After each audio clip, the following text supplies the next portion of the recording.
Samsung தொழிலாளர்களுக்காக போராடினா நீங்கள் வந்து உங்களை நக்சலைட்னு சொல்லுவாங்க. மழை வெள்ளத்தில் வந்து மக்களுக்கு வந்து சாப்பாடு கிடைக்கலன்னா உங்களை வந்து தங்கின்னு சொல்லுவாங்க. இல்லை, தலைவருடைய வார்த்தைகள் வந்து எப்பயுமே நான் வந்து கட்டுப்படுறேன். அவர் சொன்ன அட்வைஸையும் எடுத்துக்கிட்டு கண்டிப்பாக அவரோடய நான் பயணிப்பேன். திருமாவளவனுடைய விமர்சனங்கிறது என்னுடைய ஒரு அட்வைஸாக தான் நான் பார்க்குறேன். நான் அவர்கிட்டருந்து நான் நிறைய விஷயங்கள், அதுவும் கல அரசியலை வந்து நான் அவர்கிட்டருந்து நிறைய கற்றுருக்கேன். வேல்முருகன் அவர்களுடைய கருத்துக்களை வந்து நான் உடன்படுறேன்.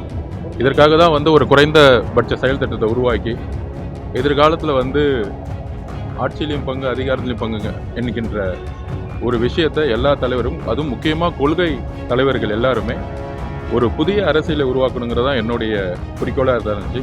அந்த கொள்கையை கண்டிப்பாக என்னுடைய பயணத்தில் உறுதியாக என்னுடைய பிரச்சாரம் மூலம் உருவாக்கணும். ஒரே ஒரு கேள்வி, நீங்க வந்து விசிகால இருந்து விலகிட்டீங்க, அதுக்கு திருமாவளவன் என்ன சொல்றாங்க, அவர் வந்து குறிப்பான அரசியல் வந்து மாற்றத்தில் ஏற்படும் நினைக்கிறாரு.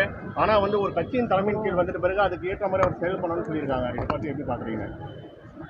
இல்லை, தலைவருடைய வார்த்தைகள் வந்து எப்பயுமே நான் வந்து கட்டுப்படுறேன். அவர் என்ன சொல்றாரோ அவருடைய வாழ்த்துக்களையும் அவருடைய அன்பையும் அவர் சொன்ன அட்வைஸையும் எடுத்துக்கிட்டு கண்டிப்பாக அவரோடய நான் பயணிப்பேன். ஆனால் மழை வெள்ளங்களோட பாதிப்பு வந்து பார்த்தீங்கன்னா தமிழக அரசு வந்து பாரபட்சம் காட்டுறதாகவும், அதே மாதிரி இந்த தென் மாவட்டங்கள் மற்ற பகுதிகளில் வந்து அதிகமாக நிதி கொடுக்கப்பட்டு வட மாவட்டங்கள் வெறும் 2000 ரூபாய் பிச்சை போடுங்கன்ற மாதிரி வேல்முருகன் வந்து கேட்டுருக்காங்க. இது எப்படி பார்க்குறீங்க? இன்னும் கொஞ்ச நாள் அவரையும் வந்து சங்கின்னு சொல்லிடுவாங்க. அதே போல் வந்து பார்த்தீங்கன்னா அரசியல் கூட்டணி நேரத்தில் தலைவர்களுக்கு வந்து மரியாதை தராங்க.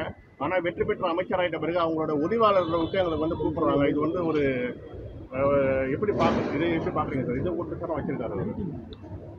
கண்டிப்பாக வேல்முருகன் அவர்களுடைய கருத்துக்களை வந்து நான் உடன்படுறேன். இதற்காக தான் வந்து ஒரு குறைந்தபட்ச செயல் திட்டத்தை உருவாக்கி எதிர்காலத்தில் வந்து ஆட்சியிலையும் பங்கு அதிகாரத்திலையும் பங்குங்க என்கின்ற ஒரு விஷயத்தை எல்லா தலைவரும், அதுவும் முக்கியமாக கொள்கை தலைவர்கள் எல்லாருமே ஒரு புதிய அரசியலை உருவாக்கணுங்கிறதா என்னுடைய குறிக்கோளாக இருந்துச்சு. அதை சொன்னதற்காக தான் என்னுடைய ஒரு பனிஷ்மெண்ட்டாகவும் நான் பார்க்குறேன். பட் அந்த கொள்கையை கண்டிப்பாக என்னுடைய பயணத்தில் உறுதியாக என்னுடைய பிரச்சாரம் மூலம் உருவாக்குவோம்.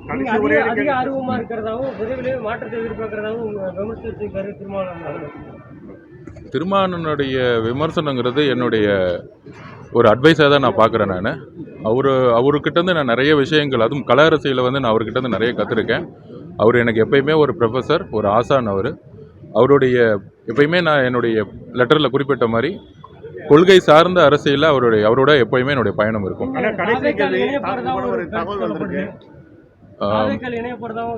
இல்லை, இன்றைக்கு வந்து எந்த இணைப்பு அப்படிங்கிறதோட என்ன செய்யணுங்கிறது வந்து இன்னும் தீவிரமாக வந்து யோசிச்சுட்ருக்கேன். எனக்காக வந்து இந்த 2 வருடம் விடுதலை சிறுத்தைகள் தோழர்களுடன் பயணித்த எல்லா தோழமைகளுக்கும், என்னுடைய கூட இருந்த சக தோழர்களுக்கும் என்னுடைய நன்றி. அதே போல வந்து பாத்தீங்கன்னா நீங்க வந்து பிஜேபியோட பி டீமா செயல்படுறீங்கன்னு சொல்லிட்டு நிறைய இன்னைக்கு வேல்முருகன் பேசியிருக்காரு, அவரும் பி டீமு. அது மாதிரி நிறைய பேர் இருக்காங்க.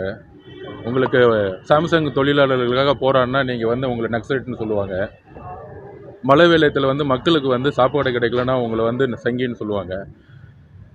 அரசியலுக்கு வந்து பிரச்சார களத்திலிருந்து ஒரு முழு நேர அரசியல்வாதியாக வரும்பொழுது என் மீது ஏற்படக்கூடிய சந்தேகங்களுக்கு வந்து கண்டிப்பாக என்னுடைய பயணத்தில் தான் பதில் சொல்ல முடியும். அது வந்து நம்ம வந்து பெரியார் அவர்கள் மீதும் அம்பேத்கர் அவர்கள் மீதும் பல சந்தேகங்கள் எழுப்பும்போது அவருடைய வாழ்க்கை பயணத்தில் தான் வந்து அதுக்கான பதிலை சொல்ல முடியும். யார் விமர்சிக்காங்களோ அவங்களுக்கு நம்ம பதில் சொல்கிறத விட நம்மளுடைய பயணத்தின் மூலயமா பெரியார் அவர்களுடைய கருத்துக்களையும் அம்பேத்கர் அவர்களுடைய கருத்துக்களையும் அண்ணாவுடைய தேர்தல் அரசியலையும் புதிய மாற்றங்களையும் கொண்டு வரதுக்கான ஒரு பயணத்தை வந்து உருவாக்கும் பொழுது மக்கள் அவருடைய நம்பிக்கை முழுவதுமாக கிடைக்கும் என்கிற நம்பிக்கை எனக்கு இருக்கு. எதிர்கால பயணம்ங்கிறது வந்து கூடிய விஷயத்தில் பத்திரிகையாளர்களோடு சந்தித்து நான் வந்து கண்டிப்பாக சொல்லுவேன். இதுதான் என்னுடைய நன்றி, வணக்கம். இதுபோன்ற செய்திகளை மேலும் தெரிந்து கொள்ள எங்களது யூடியூப், ஃபேஸ்புக் மற்றும் ட்விட்டர் ஆப்களை சப்ஸ்கிரைப் செய்யவும்.